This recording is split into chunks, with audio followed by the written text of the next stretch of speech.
శివాజీ గురించి చరిత్రకు తెలియని నిజాలు. ఛత్రపతి శివాజీ మహారాజ్ పూర్ణ స్వరాజ్ సృష్టికర్. ఛత్రపతి శివాజీ మహారాజ్ శివాజీ ఫిబ్రవరి 19, 1630న జన్మించాడు. అతను పూనాలోని జున్నార్లోని కొండకోట అయిన శివనేరిలో జన్మించాడు. దీనిని ఇప్పుడు పూణే అని పిలుస్తారు. ఛత్రపతి శివాజీ మహారాజ్ బ్యూరోక్రాట్ల కుటుంబంలో జన్మించారు. అతని తండ్రి షాజీ బోన్సాలే బీజాపూర్ సుల్తానేట్ సైన్యంలో గొప్ప మరాఠా జనరల్ మరియు అతని తల్లి జీజాబాయి మతానికి గొప్ప భక్తురాలు. అతను భారతదేశం యొక్క గొప్ప మరాఠా రాజ్య స్థాపకుడు. అతను 17వ శతాబ్దంలో ధైర్యవంతుడు మరియు అద్భుతమైన పాలకులలో ఒకడు. ఛత్రపతి శివాజీ మహారాజ్ జీవిత చరిత్ర. ఛత్రపతి శివాజీ మహారాజ్ భారతదేశంలోని మరాఠా రాజ్య స్థాపకుడు. రాజ్యం యొక్క భద్రత పూర్తిగా మత సహనం మరియు బ్రాహ్మణులు, మరాఠాలు మరియు ప్రభుల క్రియాత్మక ఏకీకరణపై ఆధారపడింది. ప్రముఖ ప్రభువుల వంశానికి చెందిన శివాజీ మహారాజ్ చాలా ధైర్యవంతుడు మరియు భారతదేశాన్ని సుస్థిరం చేయడానికి అనేక యుద్ధాలు చేశాడు. ఆ సమయంలో భారతదేశం ముస్లిం పాలకుల క్రింద ఉంది మరియు విభజించబడింది. మొఘలులు ఉత్తర భారతదేశంలో మరియు ముస్లిం సుల్తానులు బీజాపూర్ మరియు దక్షిణ భారతదేశంలోని గోల్కొండలో ఉన్నారు. శివాజీ మహారాజ్ పూర్వీకుల ఎస్టేట్లు దక్కన్ ప్రాంతంలో బీజాపూర్ సుల్తానుల రాజ్యంలో ఉన్నాయి. అతను ముస్లిం పాలకుల అంచివేతను మరియు ఈ ప్రాంతంలోని హిందువులందరినీ హింసించడాన్ని కనుగొన్నాడు. హిందువుల వినాశకరమైన పరిస్థితిని చూసి అతను విచారంగా ఉన్నాడు. 16 సంవత్సరాల వయస్సులో హిందువుల స్వేచ్ఛకు తానే కారణమని ఒప్పించాడు. ఇది అతని జీవితాంతం అతనిని నిలబెట్టాలనే నమ్మకం.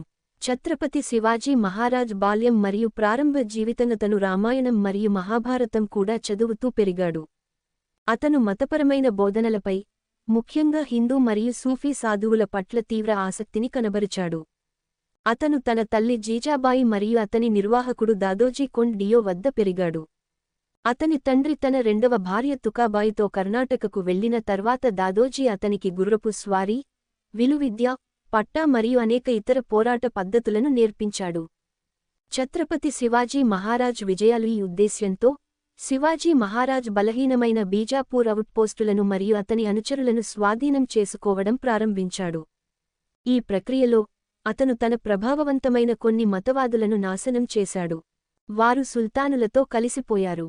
అతని సాహసోపేతమైన సైనిక నైపుణ్యం మరియు హిందువుల అణచివేత పట్ల దృఢత్వం అతన్ని అనేక యుద్ధాలు మరియు పరిపాలనలను గెలిపించాయి. అతని దోపిడీలు చాలా సాహసోపేతంగా పెరిగాయి మరియు అతనిని శిక్షించడానికి పంపిన వివిధ చిన్న సాహసయాత్రలు ఎల్లప్పుడూ పనికిరానివిగా నిరూపించబడ్డాయి. 1659లో బీజాపూర్ సుల్తాన్ అఫ్జల్ ఖాన్ నాయకత్వంలో దాదాపు 20,000 మంది సైనికులతో కూడిన సైన్యాన్ని అతనిని ఓడించడానికి పంపినప్పుడు శివాజీ మహారాజ్ తెలివిగా అఫ్జల్ ఖాన్ను ఓడించాడు. అతను భయపెట్టినట్లు నటించి కష్టతరమైన పర్వత ప్రాంతాలలోకి బలగాలను ప్రలోభపెట్టి ఆపై అఫ్జల్ ఖాన్ను ఒక సమావేశంలో చంపాడు. దానికి అతను అన్ని విధేయతలతో అతనిని ఆకర్షించాడు. ప్రస్తుతానికి అంతకుముందు స్థానంలో ఉన్న ఎంపికైన దళాలు అప్రమత్తంగా లేని బీజాపూర్ సైన్యంపైకి దూసుకెళ్లి దానిని మట్టుబెట్టాయి. రాత్రికి రాత్రే శివాజీ మహారాజ్ గుర్రాలు, తుపాకులు, అలాగే బీజాపూర్ సైన్యం యొక్క మందుగుండు సామగ్రిని కలిగి ఉండటంతో భయంకరమైన యుద్ధవీరుడయ్యాడు. శివాజీ మహారాజ్ యొక్క పెరుగుతున్న బలంతో అప్రమత్తమైన మొఘల్ చక్రవర్తి ఔరంగజేబు అతనికి వ్యతిరేకంగా కవాతు చేయమని దక్షిణాదికి చెందిన తన వైస్రాయ్ని ఆదేశించాడు. వైస్రాయ్ శిబిరంలోనే చాలా ధైర్యంగా దాడి చేయడం ద్వారా అతను తనను తాను ఎదుర్కొన్నాడు. ఈ దాడిలో అతను తన ఒక చేతిని మరియు అతని కొడుకు వేళ్లను కోల్పోయాడు. ఈ రివర్స్తో ఇబ్బందిపడ్డ వైస్రాయ్ తన బలగాన్ని ఉపసంహరించుకున్నాడు. ఈ సంఘటన తర్వాత శివాజీ మొఘలులను రెచ్చగొట్టాలని భావించారు. అతను ధనిక తీర పట్టణమైన సూరత్పై దాడి చేసి అపారమైన కొల్లగొట్టాడు. ఈ సంఘటనతో నిరుత్సాహానికి గురైన ఔరంగజేబు ఆ నష్టాన్ని విస్మరించలేడు మరియు శివాజీ మహారాజ్పై ప్రతీకారం తీర్చుకోవడానికి అతను తన అత్యంత ప్రముఖ జనరల్ మీర్జా రాజా జైసింగ్ను పంపాడు. మీర్జా రాజా 100,000 మందితో పాటు పంపబడ్డాడు. జైసింగ్ యొక్క చురుకుదనం మరియు దృఢత్వంతో కూడి ఉన్న ఈ విస్తారమైన శక్తి ద్వారా వచ్చిన ఒత్తిడి అతి త్వరలో శివాజీ మహారాజ్ను శాంతి కోసం పిలుపునిచ్చేందుకు బలవంతం చేసింది. ఛత్రపతి శివాజీ మహారాజ్ తాను మరియు అతని కుమారుడు మొఘల్ సామంతులుగా అధికారికంగా అంగీకరించబడటానికి ఆగ్రాలోని ఔరంగజేబు ఆస్థానానికి హాజరవుతారని హామీ ఇచ్చారు. ఆగ్రాలో వారి మాతృభూమికి 100,000 మైళ్ల దూరంలో శివాజీ మహారాజ్ మరియు అతని కొడుకు ఇద్దరూ గృహనిర్బంధంలో ఉన్నారు. గృహనిర్బంధంలో ఉన్న సమయంలో వారు ఉరితీత బెదిరింపుతో జీవించారు. నిర్భయంగా శివాజీ మహారాజ్ అనారోగ్యంగా నటిస్తున్నాడు. అందువల్ల ప్రాయశ్చిత్తంగా పేదలకు పంచాల్సిన రుచికరమైన స్వీట్లతో నిండిన అపారమైన బుట్టలను పంపడం ప్రారంభించాడు. 1666 ఆగస్టు 17 సంవత్సరంలో అతను మరియు అతని కొడుకు ఈ బుట్టల్లో తమ కాపలాదారులను తీసుకువెళ్లారు. అతని తప్పించుకోవడం అత్యంత ఉత్కంఠభరితమైన మరియు సాహసోపేతమైన ఎపిసోడ్. ఇది చాలా ఉన్నతమైన నాటకంతో నిండి ఉంది. ఇది భారతీయ చరిత్ర గతిని మార్చబోతోంది. అతని అంకితభావంతో ఉన్న అనుచరులు అతనిని తమ గొప్ప నాయకుడిగా తిరిగి స్వాగతించారు మరియు ఈ తప్పించుకున్న తర్వాత రాబోయే 2 సంవత్సరాలలో అతను అనేక యుద్ధాలను సాధించాడు. అతను కోల్పోయిన భూభాగాలను జయించి తిరిగి గెలుచుకోవడమే కాకుండా తన డొమైన్ను కూడా విస్తరించాడు. అతను మొఘల్ ప్రాంతాల నుండి నివాళిని సేకరించాడు మరియు వారి ధనిక నగరాలపై కూడా దాడి చేశాడు. అతను సైన్యాన్ని పునర్వ్యవస్థీకరించాడు మరియు తన ప్రజల సంక్షేమం కోసం సంస్కరణలను స్థాపించాడు. అప్పటికే భారతదేశంలో పట్టు సాధించిన ఆంగ్ల వ్యాపారులు మరియు పోర్చుగీస్ వ్యాపారులందరి నుండి పాఠాలు తీసుకుని అతను నావికాదళాన్ని నిర్మించడం ప్రారంభించాడు. అతను సముద్ర శక్తిని వాణిజ్యం కోసం మరియు తన ప్రాంత రక్షణ కోసం ఉపయోగించిన మొట్టమొదటి భారతీయ పాలకుడు. దాదాపుగా శివాజీ అధికారంలో ఉల్కాపాతంగా ఎదగడం వల్ల ఔరంగజేబు తన మారణహోమాన్ని మరియు హిందువులను హింసించడాన్ని తీవ్రతరం చేశాడు. ఔరంగజేబు వారిపై ఎన్నికల పన్ను విధించాడు. బలవంతంగా మతమార్పిడులకు పాల్పడ్డాడు మరియు దేవాలయాలను కూల్చివేశాడు మరియు వారి స్థలాలలో మసీదులను నిర్మించాడు. స్వతంత్ర సార్వభౌమాధికారి పూర్ణ స్వరాజ్ 1674 వేసవిలో శివాజీ మహారాజ్ స్వతంత్ర సార్వభౌమాధికారిగా గొప్ప కోలాహలంతో సింహాసనాన్ని అధిష్ఠించారు.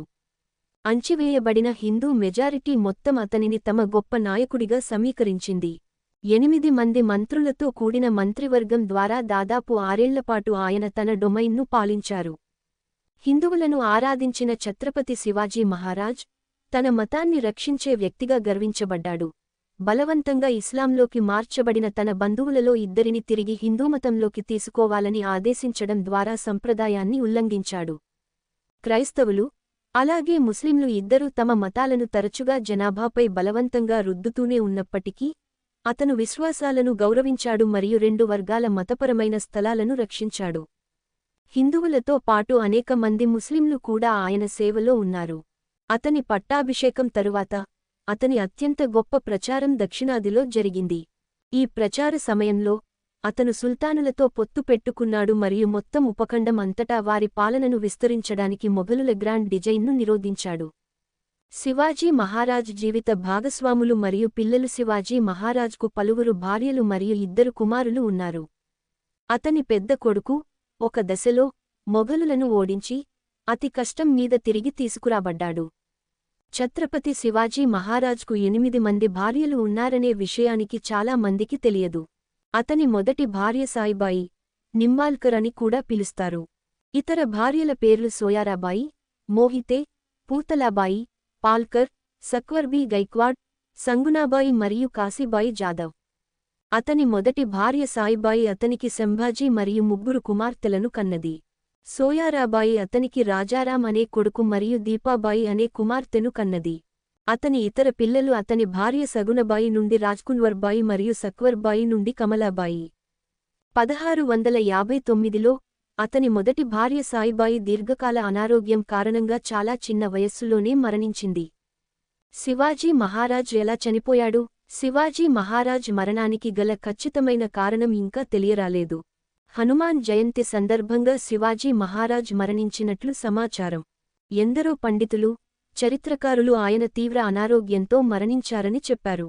అతని రెండవ భార్య సోయారాబాయి తమ 10 ఏళ్ల కొడుకు రాజారాంను రాజ్య వారసుడిగా చేయడానికి అతనికి విషం ఇచ్చిందని కూడా పురాణాలు చెబుతున్నాయి.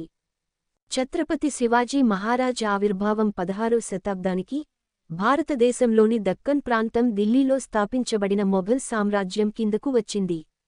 మొఘల్ చక్రవర్తి ఉపనది రాష్ట్రమైన దాని ఉత్తరాన ఆదిల్షాహీ సుల్తానేట్ మరాఠా యొక్క ఎత్తైన ప్రాంతాలను స్వాధీనం చేసుకున్నారు. బోన్స్లే వంశానికి చెందిన ఈ ప్రాంతానికి అధిపతిగా షాహాజీ బోన్స్లే స్థాపించబడ్డాడు. తరువాత అతను తిరుగుబాటుదారుడు అయ్యాడు మరియు మొఘల్ సామ్రాజ్యం కోటలను స్థాపించడానికి వ్యతిరేకంగా ప్రచారాలు మరియు దాడులను ప్రారంభించాడు. అయినప్పటికీ, అతనికి బీజాపూర్ ప్రభుత్వం మద్దతు ఇచ్చింది కానీ ఎప్పుడూ విజయవంతం కాలేదు. అందుకే తన జీజాబాయి, కొడుకు శివాజీతో కలిసి కోట నుంచి కోటకు పరుగెత్తాల్సి వచ్చింది. శివాజీ పెరిగిన స్థితి ఆ తర్వాత గొప్ప రాజును చేసింది. 16 సంవత్సరాల నాటికి, అతను తన పోరాట యోధుల బృందాన్ని కలిగి ఉన్నాడు మరియు షాహాజీ కోసం పోరాటాన్ని కొనసాగించాడు. 1647లో, అతను బీజాపూర్ ప్రభుత్వానికి వ్యతిరేకంగా పూనా పరిపాలనను చేపట్టాడు. ఇది ఒక ప్రధాన అడుగు మరియు బీజాపూర్తో వివాదానికి దారితీసింది. తదనంతరం, సంక్షిప్త కాలంలో, అతను పురందర, కొండన మరియు చకన్ కోటలను కూడా స్వాధీనం చేసుకున్నాడు. అప్పుడు సూపా, బారామతి, మరియు ఇందర్పురి శివాజీ మహారాజ్ నియంత్రణలోకి వచ్చాయి. సేకరించిన దోపిడీ అతనికి రాయ్గఢ్లో రాజధాని కోటను నిర్మించడంలో సహాయపడింది. శివాజీ మహారాజ్ కొత్త సైనిక వ్యూహాలకు మరింత ప్రసిద్ధి చెందాడు మరియు అటువంటి భూభాగాలలో తన శత్రువులతో పోరాడటానికి అతను రూపొందించాడు. గొరిల్లా వ్యూహాల యొక్క ఈ కొత్త పద్ధతి అతనికి చాలా కోటలను తక్కువ సమయంలోనే పట్టుకోవడంలో సహాయపడింది మరియు ఈ ప్రాంతంలోని గణనీయమైన భాగాన్ని అతని ఆధీనంలోకి తెచ్చుకుంది. బీజాపూర్ ప్రభుత్వం అతని విజయాల గురించి స్పృహలోకి వచ్చింది మరియు 1648లో షాహాజీని ఖైదు చేసింది. ఒక సంవత్సరంలో అతను విడుదలైన తర్వాత, శివాజీ మహారాజ్ తన పాలనలో తక్కువగా ఉండి, ఆ ప్రాంతాన్ని ఏకీకృతం చేశాడు.